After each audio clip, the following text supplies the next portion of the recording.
Hi friends, आपण book पाहत आहोत 30 days change your habit change your life. त्यामधला चॅप्टर आहे आपल्या आयुष्याची संपूर्ण जबाबदारी स्वीकारणं. तुमच्या आयुष्यात जे काही घडतं त्याची संपूर्ण जबाबदारी आपली स्वतःची आहे. हे एकदा तुम्ही मनोमन स्वीकारलं की मग तुमची अत्युच्च कामगिरी सुरू होते. बहुतेक लोकांना स्वातंत्र्य नकोच असतं, कारण स्वातंत्र्याबरोबरच जबाबदारी येते आणि त्यांना स्वतःवर जबाबदारी घेण्याची भीती वाटते.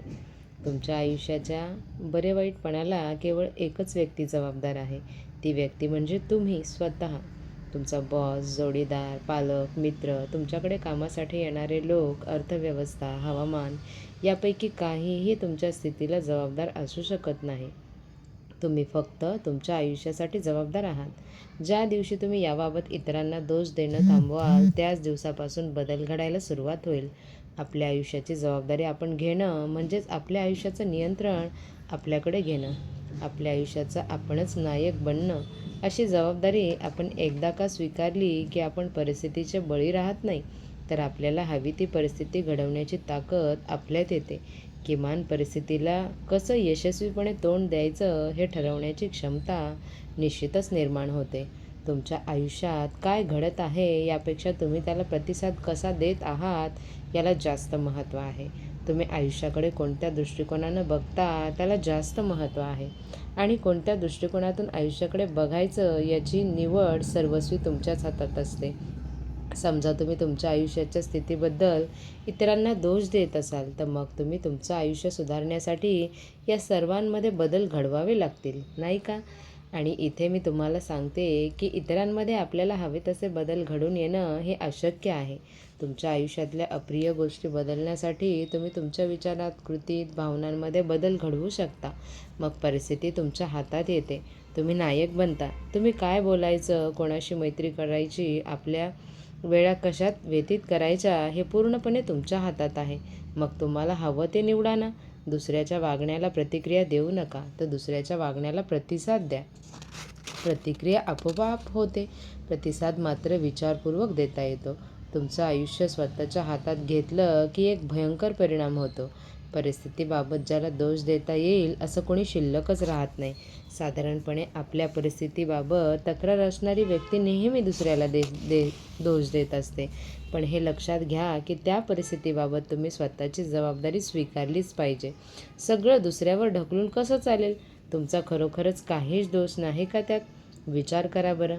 तुमचा त्यातला सहभाग स्वीकारल्याशिवाय त्या समस्येवर उपाय कसा शोधता येईल? तुम्ही त्या समस्येचा भाग नसाल तर मग त्या समस्येवरच्या उपायाचाही भाग नसाल. किंवा दुसऱ्या शब्दात सांगायचं तर परिस्थितीला इतर कोणी जबाबदार असतील तर ती सुधरवायलाही इतर कोणीच पुढे यायला हवं असं ठरेल. हे ठीक आहे का याचा विचार करा. इतर कोणी तुमची परिस्थिती सुधारण्याचे प्रयत्न का करेल? आता समजा प्रचंड वाहतुकीमुळे तुम्हाला कामावर पोचायला रोज उशीर होतो. आपल्याला उशीर होतो त्याचं कारण ती वाहतूक असं तुम्ही सांगता. मग या स्थितीत तुम्ही ऑफिसला वेळेवर पोहोचण्यासाठी काय त्या वाहतुकीचा जादूने अदृश्य व्हायचं का? असं कधीच होऊ शकणार नाही. हे तुम्हाला समजतं ना?